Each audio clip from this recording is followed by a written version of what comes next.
اللہ تبارک و تعالی نے قرآن حکیم میں ارشاد فرمایا والذی جاء بالصدق وصدق بہ، فرمایا ایک وہ ذات جو سچ لے کے تشریف لائی اور ایک وہ جنہوں نے اس کی تصدیق کی۔ ایک وہ محبوب علیہ السلام جو سچ لے کے تشریف لائے، اور ایک وہ بابرکت ذات جس نے اس کی تصدیق کی۔ اولئک ھم المتقون، فرمایا یہی لوگ پرہیزگار ہیں۔ حضرت مولا علی شیر خدا کرم اللہ تعالی وجہہ الکریم ارشاد فرماتے ہیں کہ یہاں سچ لے کے تشریف لانے والے نبی رحمت علیہ السلام ہیں، اور تصدیق کرنے والے سیدنا ابو بکر صدیق ہیں۔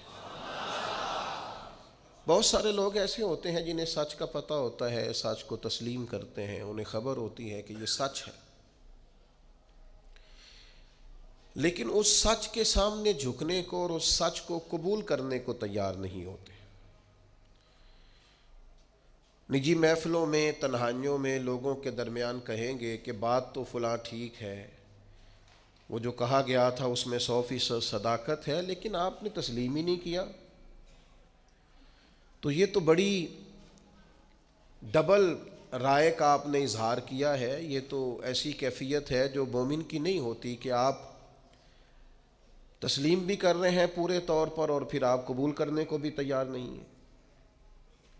ابو جہل سے تنہائیوں میں پوچھا جاتا کہ نبی پاک علیہ السلام کے بارے میں کیا کہتے ہو، تو کہتا وہ جو فرماتے ہیں حق اور سچ ہے۔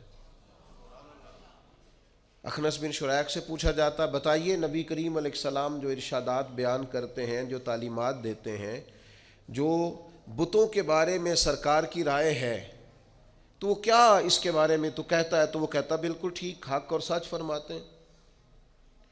جناب ابو سفیان کو تو اللہ نے توفیق دی، بعد میں مسلمان ہوئے، لیکن ایک زمانے تک وہ میدانوں میں تو آتے رہے، لیکن صحیح بخاری میں موجود ہے جب شاہ روم نے ان سے پوچھا کہ اس محبوب کے بارے میں کیا کہتے ہو جن سے آپ جنگیں لڑنے جاتے ہیں، تو کہا میرے سامنے پیدا ہوئے، میرے سامنے ان کے مقدس بال سفید ہوئے، ان کی منہ سے جو بھی نکلتا ہے حق اور سچ ہی نکلتا ہے، زبان مبارک سے کبھی کوئی کمزور جملہ نہیں نکلا۔ پر سوال یہ ہے کہ جب حق کی سمجھ آ گئی ہے تو مان لیں، یہ سعید روحیں تھوڑی ہوتی ہیں جو اس کو سچ سمجھنے کے بعد قبول بھی کریں۔ سارے مسلمان نہیں کہہ رہے اللہ ماشاء اللہ باجی ہمیں دین کے مطابق چلنا چاہیے، ہماری بقا دین میں ہے، ہماری نجات دین میں ہے، ہمارا سب کچھ دین سے وابستہ ہے، تو آپ عمل کریں، دین کو قبول کریں، اپنی زندگی میں نافذ کریں، روزمرہ کے معاملات کے اندر عملاً دین کو شامل کریں۔ یہ درس اس امت کے امام سیدنا صدیق اکبر نے امت کو دیا ہے کہ جب سمجھ آ گئی ہے نا کہ اللہ کے رسول جو فرماتے ہیں حق اور سچ ہے، تو پھر لوگوں کی طرف نہیں دیکھنا، سوسائٹی کی طرف نہیں دیکھنا، نتیجہ کیا نکلے گا یہ نہیں دیکھنا، پھر جلدی سے آگے بڑھنا ہے اور محبوب کے قدموں میں پہنچ کر حق اور سچ کو قبول کرنا ہے۔ پھر آپ چھوڑ دیں، پھر سچ جو اطمینان دیتا ہے نا، سچ وہ وعدے معاہدے اطمینان نہیں دیتے کہ کر لوں گا، ہو جائے گا، دعا کرے انشاءاللہ بس رمضان کے بعد، یہ چیزیں وہ نہیں صلاح دیتی۔ جب آپ کو سمجھ آ گئی اسے قبول کریں۔ یہ درس سیدنا صدیق اکبر کا ہے۔ یہ آیت کے بارے میں ایک قول علماء نے یہ لکھا ہے کہ یہ واقعہ معراج کے موقع پر نازل ہوئی تھی۔ کچھ لوگ اکثر یہ کہتے ہیں فلاں بات بیان نہ کریں، لوگوں کی سمجھ میں نہیں آتی تو لوگ اعتراض کرتے ہیں۔ جناب آصف بن برقیہ آنکھ جھپکنے سے پہلے ملکہ بلقیس کا تخت لے آئے تھے، نبی نہیں تھے، ولی تھے۔ سمجھ میں آتا ہے؟ ہو سکتا ہے، وہ کہیں ہو سکتا نہیں، ہو چکا ہے، یہ ہوا ہے، قرآن کہتا ہے یہ ہوا ہے۔ تو اب لوگوں کے اگر سمجھ میں نہ آئے، کوئی بندہ کھڑا ہو کے کہے جناب آج لا کے دکھائیں پھر مانتا ہوں، اب کو بندہ آپ ایسا دکھائیں جو تخت لے کے آئے تو پھر میں مانتا ہوں، تو اسے کافر کہا جائے گا۔ کیوں؟ اس لیے کہ قرآن نے جسے بیان کیا تو کیسے انکار کر رہا ہے؟ پر لوگوں کی سمجھ میں آتا، اب جو لوگوں کی سمجھ میں نہیں آتا اسے بیان ہی نہ کریں۔ سب سے زیادہ ادراک رکھتے ہیں نبی کریم علیہ السلام اس بات کا کہ یہ بات سمجھ میں آئے گی اور یہ سمجھ میں انسانی نفسیات کے سب سے بڑے ماہر نبی رحمت علیہ السلام ہیں. حضور سے زیادہ انسانی نفسیات کا ماہر کوئی نہیں. حضور معراج پہ گئے, واپس آ کر نبی پاک صلی اللہ تعالیٰ علیہ وسلم نے واقعہ معراج کو بیان کیا, اور وہ جو واقعہ معراج جو نص قطعی ہے جسے قرآن نے بیان کیا ہے, لیلم من المسجد الحرام الی المسجد الاقصی, رات کے تھوڑے سے حصے میں مسجد حرام سے لے کر مسجد اقصی تک. اب وہ ہفتوں اور مہینوں کا سفر ہے, اب اس کو آپ کہیں صرف مسجد حرام سے مسجد اقصی, باقی معراج نہیں, وہ بھی لوگوں کی سمجھ میں نہیں آ رہا تھا. امام حاکم نے صحیح روایت نقل کی ہے, سیدہ عائشہ صدیقہ رضی اللہ تعالیٰ عنہا فرماتی ہیں جب حضور نے واقعہ معراج بیان کیا ہے نا, تو بہت سارے ایسے لوگ تھے جو کلمہ پڑھتے تھے, مسلمان ہو چکے تھے, لیکن حضور کا واقعہ معراج سن کر مرتد ہو گئے. انہوں نے کہا ہماری سمجھ میں نہیں آتا. ایک ہے حضور کو ماننا, ایک ہے نبی پاک کی ساری شانوں سمیت مدینے والے کو ماننا. میں لعنت ڈالتا ہوں فرقہ واریت پر اور فرقہ وارانہ سوچ پر, لیکن اللہ کے گھر میں مسجد میں بیٹھ کر انشراح صدر سے کہتا ہوں نبی پاک کو حضور کی شانوں سمیت صرف اہل سنت و جماعت مانتے ہیں. انشراح صدر سے کہتا ہوں شانوں سمیت, اور اتنا تگڑا مانتے ہیں کہ میں وہ سنی ہوں جمیل قادری مرنے کے بعد میرا لاشا بھی کہے گا صلاۃ و سلام. یہ سمجھ لیں آپ بات, یہ کیا بات ہوئی؟ او مننا بھی کادا مننا ہے, کدے مان لے آتے کدے منے ہی نہ. یہ کیا فلسفہ ہوا بھائی؟ کلمہ پڑھتے ہیں, کلمہ پڑھنے کے باوجود کہنے لگے معراج سمجھ میں. صدیق کی سوچ بتاؤں, ان لوگوں میں سے, یہ سیدہ عائشہ بیان کر رہی ہیں, امام حاکم نے اس کو لکھا ہے صحیح روایت, ان لوگوں میں سے کسی نے جا کے حضرت صدیق اکبر سے کہا کہ وہ جو سرکار فرماتے ہیں میں مسجد حرام سے مسجد اقصی تک گیا ہوں, تو آپ اسے تسلیم کرتے ہیں, اس کی تصدیق کرتے ہیں؟ تو حضرت ابوبکر صدیق فرمانے لگے یہ تو اتنی سی بات ہے, میں تو اس سے بڑی بڑی باتوں کی تصدیق کرتا ہوں. اور کوئی رہ فلک تے یار گیا, کوئی جا سدرات ہار گیا, ایک کالیاں زلفاں والا سی جڑا لنگر شاہ تو بھی پار گیا. یہ اتنی سی بات؟ محبوب تو جو کہہ دے, جو فرما دے, سانو قید سجن دا گہنا ہے, او جنج رکھے ایسا اونج رہنا ہے. یہ فلسفہ حیات ہے بندہ مومن کا. امتی کا حق ہے کہ جو حضور فرما دے, جس وقت فرما دے, جس تناظر میں فرما دے, وہ صدق کے دل سے اسے لوگوں کی سمجھ میں نہیں آتا. اور جناب یہ سمجھ شریف کا قصور ہے, یہ سمجھ شریف مختصر ہے اس لیے سمجھ میں نہیں آتا. لوگوں کی سمجھ میں بڑی چیزیں نہیں آتی. اب کیا وہ چیزیں چھوڑ دی جائیں گی؟ اکبر الآبادی کہتے ہیں میرا تو رب کے بارے میں بھی یہ عقیدہ ہے کہ تو دل میں تو آتا ہے دماغ میں نہیں آتا. میں جان گیا میرے مولا تیری پہچان یہی ہے. اگر کوئی تیرا احاطہ کرنا چاہے تو کر سکتا, دماغ تیرا احاطہ کر سکتا, آنکھیں احاطہ کر سکتی, لیکن دل مانتا ہے کہ اس کائنات کا خالق بھی ہے, مالک بھی ہے. ایمان ہے, عقیدہ ہے.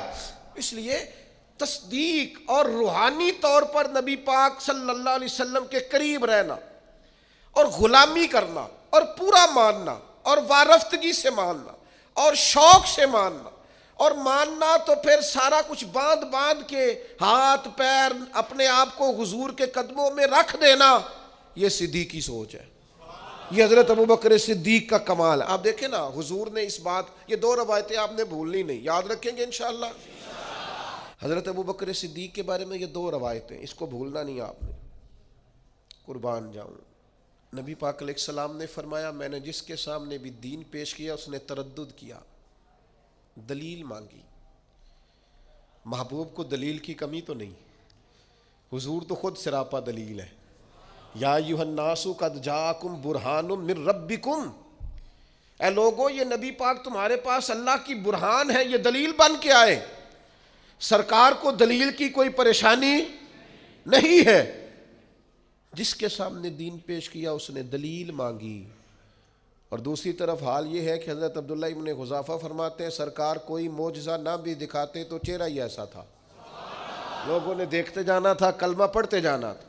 کریم فرماتے ہیں جس کے سامنے بھی دین پیش کیا اس نے دلیل مانگی, یہ میرے ابو بکر صدیق ہیں، میں نے دین پیش کیا ہے، دلیل مانگی کوئی نہیں، فوراً ہی کلمہ پڑھ کے مسلمان ہو گئے، فوراً۔ یہ وہ چیز ہے جسے حضور نے بطور اعزاز کے بیان کیا، ان کی خصوصیت کے طور پر بیان کیا، فوراً مسلمان ہو گئے۔ آج تردد ہے، بے چینی ہے، انتشار ہے، وسوسوں کے غلبے، لوگ فکری پریشانی کا شکار ہے، ذہنی تناؤ کا شکار ہے۔ کچھ لوگ ایسے ہیں جن کا دل کرتا ہے کوئی ہمیں پکی خبر دے دینا میں ٹھیک ہوں، تو پھر میں ٹھیک ہوں، یار چھوڑ تو نفسیاتی ہو گیا ہے، تو یہ بڑے سارے گواہ چاہیے، بس تیرے اندر سے جو گواہی آتی ہے وہ ٹھیک ہے، تو دیکھ تو کہاں کھڑا ہے۔ ایک یہ روایت میرے کلیجے کو بڑا ٹھنڈا کرتی ہے، اور ایک دوسری روایت ہے، موٹر سائیکل اپنی بندے کی لگ جائے نا کبھی تو پریشانی کوئی نہیں ہوتی، اگر کسی کی اس سے لگ جائے تو اپنے پیسے گم ہو جائیں تو کوئی پریشانی، لیکن اگر کسی کی امانت رکھی ہو، بڑا پیارا آدمی بھی ہو، بلکہ یوں سمجھ لیں گھر والوں کے بھی پیسے ہو نا، ابا جی نے بھی پکڑائے ہو، وہ بھی گم ہو جائے تو بندہ پریشان ہوتا ہے۔ قریبی آدمی جتنا مرضی ماں باپ کی حد تک بھی قربان جائیں۔ کیسے ان لفظوں کو بیان کروں، اتنی اپنائیت، اتنی گہرائی، میں قربان جاؤں اس شان غلامی پر کہ غلام ناز کریں گے ساری زندگی آقا کے اس فرمان پر۔ حضور فرمانے لگے مجھے اتنا نفع کسی کے مال نے نہیں دیا جتنا ابو بکر صدیق کے مال نے دیا، اور دوسرے مقام پہ فرمایا میرے پاس جس کے بھی پیسے آئے میں نے امانت سمجھ کے خرچ کیے، فرمایا جب ابو بکر صدیق کے آئے ہیں میں نے اپنے سمجھ کے خرچ کیے۔ قربان جاؤں، کیا انداز ہے، کیا غلامی ہے۔ ابو بکر ہماری اولادیں قربان ان رستوں پہ جہاں سے آپ گزرا کرتے تھے، اے صدیق ہمارے ماں باپ قربان ان جذبوں پر جن جذبوں سے آپ نے نبی پاک کی غلامی کی۔ یہ اعتبار کی حد دیکھو، اعتبار کی حد، ایک ہاتھ میں جناب صدیق اکبر کا ہاتھ ہے، ایک میں جناب عمر کا ہاتھ ہے۔ حضور مسجد نبوی شریف سے برآمد ہو رہے، سامنے کسی نے دیکھا تو وہ مقدر پہ ناز کرنے لگا، کیا مقدر ہے صدیق و فاروق کے، اش کر اٹھا کا حضور قربان جاؤں، اتنا لطف۔ اس ہاتھ میں جناب ابو بکر کا ہاتھ تھاما، اس میں حضرت عمر کا۔ وہ آدمی سخت محو حیرت تھا کہ حضور اتنے بڑے مقدر کہ آپ نے ہاتھ تھام رکھا ہے۔ تو حضور فرمانے لگے تو اتنی بات پہ پریشان اور حیران ہے، تو اتنی بات پہ حیرت زدہ ہے، میں تو جب قیامت کے دن اپنی قبر سے نکلوں گا، مزار پر انوار سے نکلوں گا تو سیدھے ہاتھ میں ابو بکر کا ہاتھ ہوگا، دوسرے میں عمر کا ہاتھ ہوگا، ہر نظر کانپ اٹھے گی محشر کے دن، اور خوف سے ہر کلیجہ دہل جائے گا، پھر اوڑھ کر کالی کملی وہ آ جائیں گے، سارے محشر کا نقشہ بدل جائے گا۔ حضرت ابو بکر صدیق رضی اللہ تعالیٰ نے امت کو یہ سبق دیا ہے، زندگی نا ذوق والی سونی ہوتی ہے، زندگی محبت والی پیاری ہوتی ہے۔ زندگی آپ کسی جگہ بھی کسی بھی ذوق کو چھوڑ دینا، یعنی بندہ اپنے ماں باپ کی خدمت بھی کرے تو ذوق سے ہی کرے تو ٹھیک ہے، لیکن اگر وہ 3 دن ہسپتال رہنا پڑے اور چوتھے دن وہ بڑے بھائی کو فون کرے نا تو جب آ جا یار اب میرا بھی کام رکا ہوا ہے، مزہ نہیں آیا، پریشانی ہو گئی۔ والدہ صاحبہ کو سنبھالنا پڑ گیا ایک ہفتہ تو یہ فون کر رہا ہے بہنوں کو کہ 2 آتے رہو آ کے، مزہ نہیں آیا، یہ لطف نہیں زندگی کا۔ بچوں کی آپ خدمت کی، اپنے بچوں کی، ناراض نہیں ہونا آپ نے مجھ سے، دیوانہ سا آدمی ہوں، کسی وقت دیوانگی میں بھی بات کر جاتا ہوں، اپنے بچوں کی خدمت کر کے اپنے بچوں کو پال پوس کے ان کے سامنے بیٹھ کے تقریر کرنا کہ میں تو لیے بڑا اوکھا وقت ویکھیا ہے، تو بھائی آپ ہی ابا جی تھے، آپ نہیں دیکھنا تھا، ایک گوانڈی نہ تے گل ہو نہیں سکتی کہ تو اوکھا وقت ویکھ۔ یہ اپنے بچوں کے سامنے تقریر کرنے کا کوئی مقصد ہے؟ میں آنکھیں ایسی چلو خوگرے حمد سے تھوڑا سا گلا بھی سن لے۔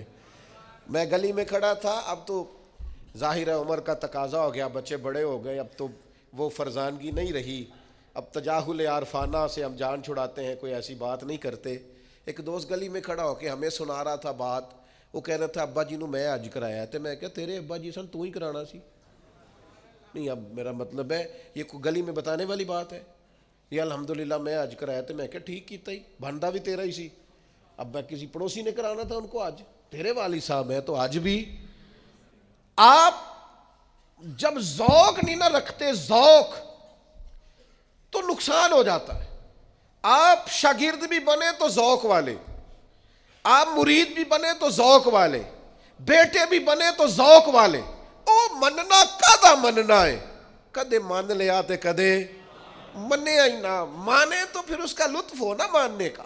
نبی پاک علیہ السلام صلح کرانے تشریف لے گئے، پیچھے نماز کا ٹائم ہو گیا، اقامت ہو گئی، صحابہ کو پتا تھا حضور نہ ہو تو جماعت کا حق کس کا ہے، یہ بخاری مسلم میں موجود ہے۔ جناب ابو بکر صدیق کا بازو پکڑ کے مصلی پہ کھڑا کر دیا، سرکار واپس آ گئے، صف میں آئے تو صحابہ ہاتھوں پہ ہاتھ لگا کے جناب صدیق کو تنبیہ کرنے لگے کہ حضور آ گئے۔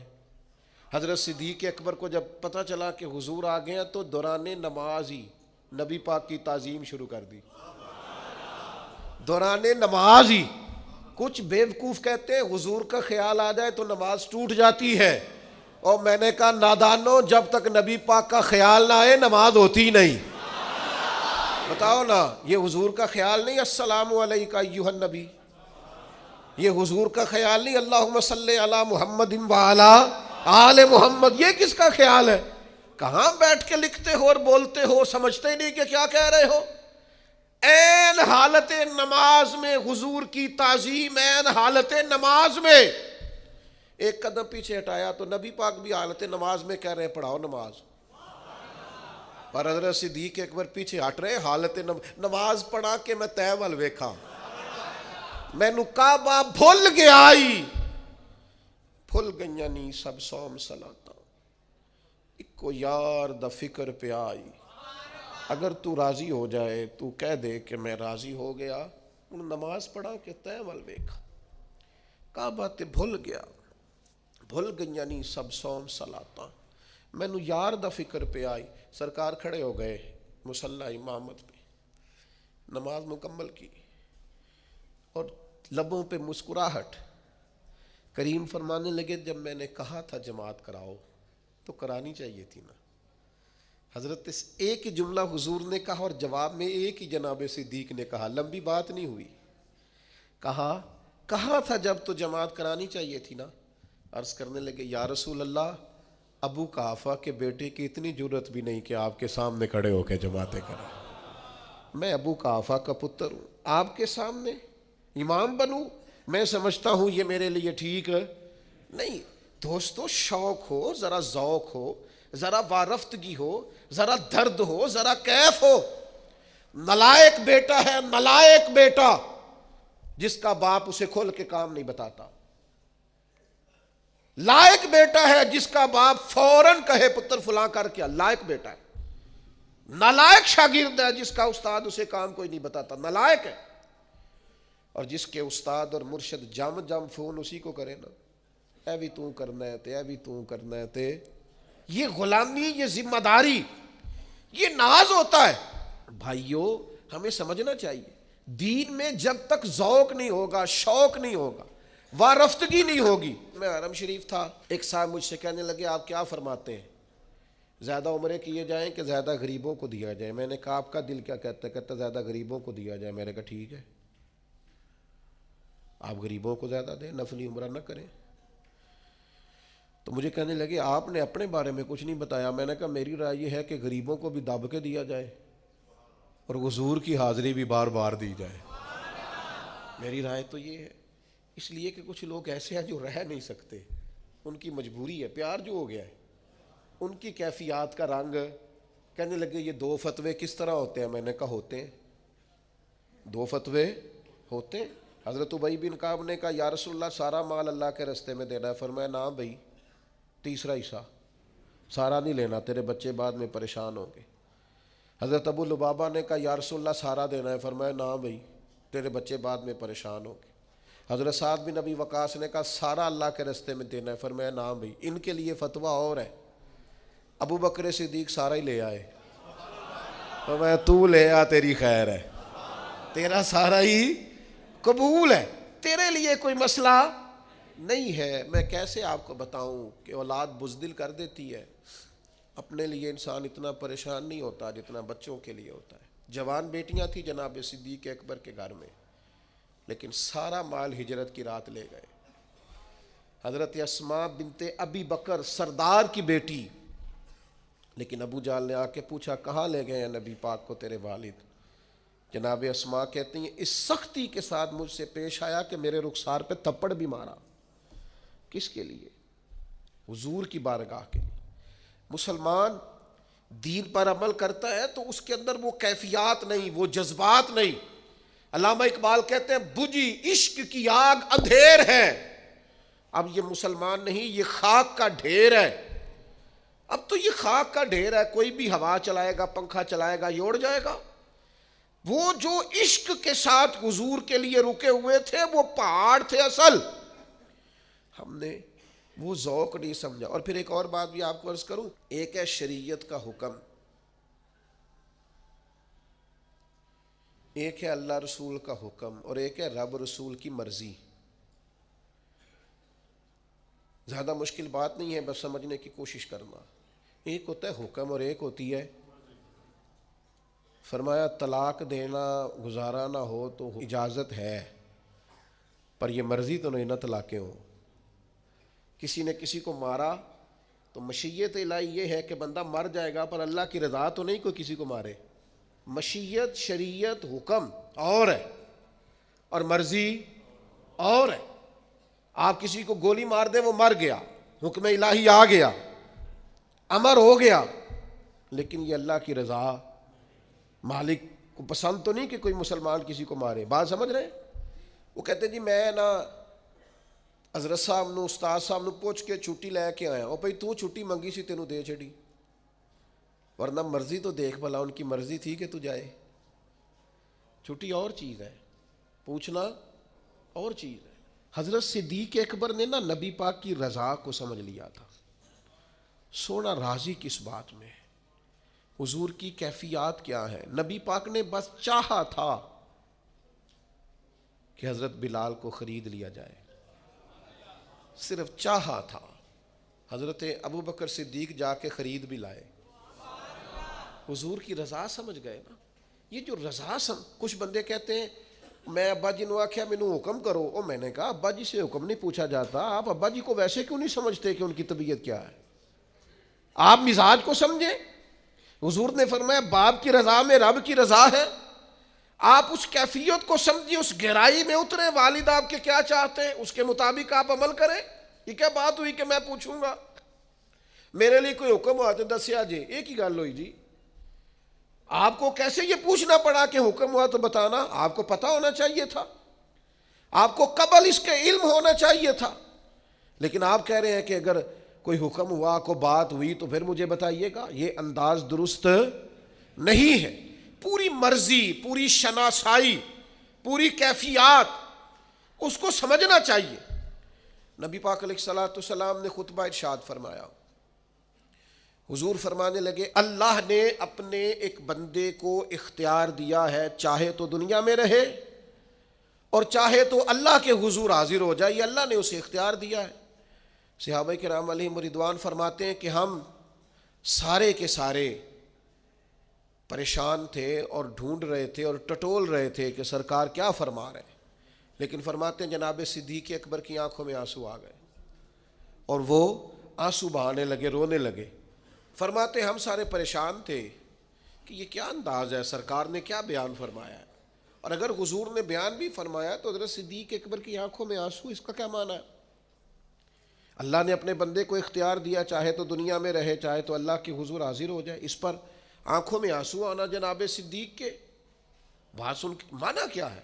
فرماتے ہیں کوئی وہاں تک نہیں پہنچ رہا تھا جہاں جناب صدیق اکبر پہنچ گئے۔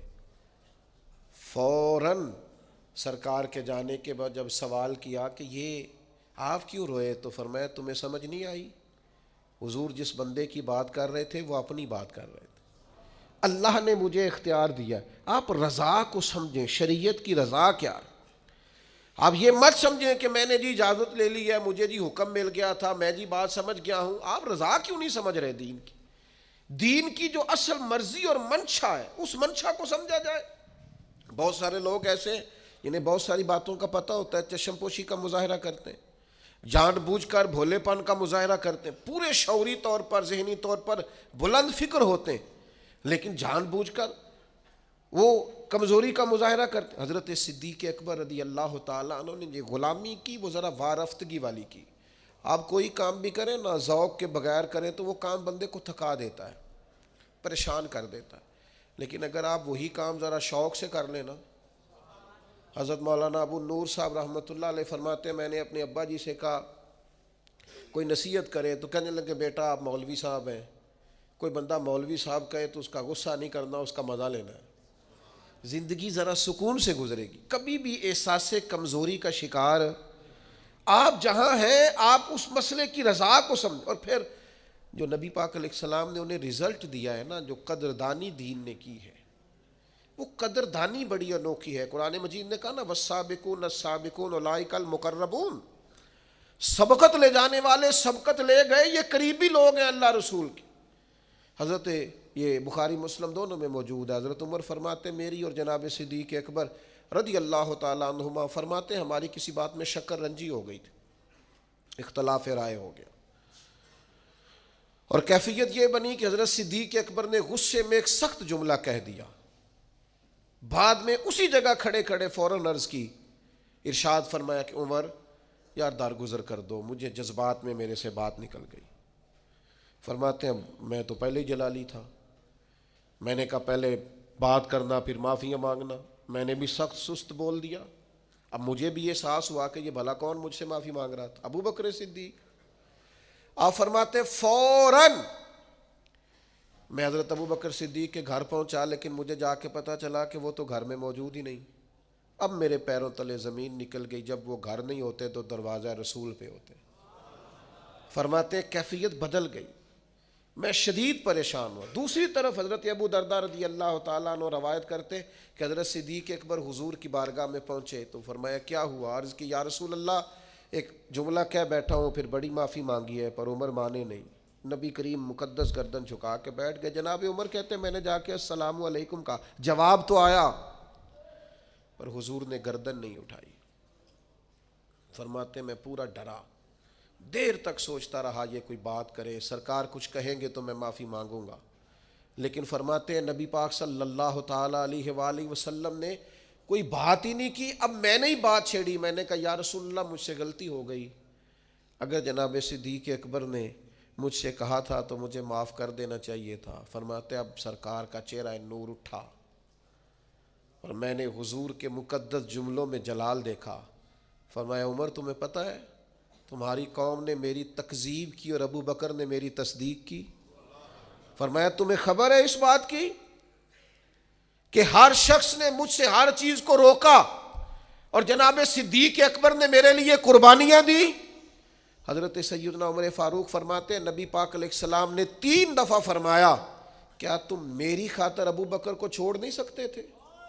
میری خاطر، اللہ کرے آپ کو سمجھ آئے بات کی، کیا میری خاطر ابو بکر کو چھوڑ نہیں سکتے تھے؟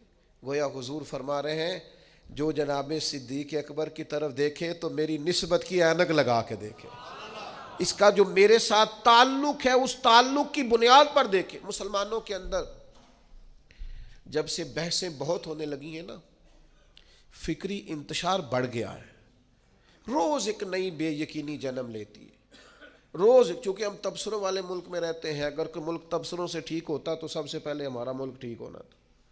ہم تبصروں والے ملک میں رہتے ہیں، اتنی گفتگو نشستن گفتن برخاستن، اور پھر حال یہ ہر بندے کے پاس اندر کی خبر ہے، سب کے پاس موبائل ہے تو سارے ہی صحافی ہیں، آپ جس سے بھی ملیں گے 2-4 اندر کی خبریں اس کے پاس ضرور ہوں گی۔ تو حضرت صدیق اکبر رضی اللہ تعالیٰ عنہ کی شخصیت بتاتی ہے کہ دین بحث کرنے نہیں آیا، غلامی کرنے آیا۔ شریعت کے ہر فرمان پر جب آپ نے مان جو لیا، یہ بحث، یہ تکرار، یہ سیکھنا، یہ کلمہ پڑھنے سے پہلے کی باتیں، جب آپ نے تسلیم کر لیا پھر صرف غلامی کریں گے، اور ذوق سے کریں گے، اور شوق سے کریں گے، اور توانائی سے کریں گے۔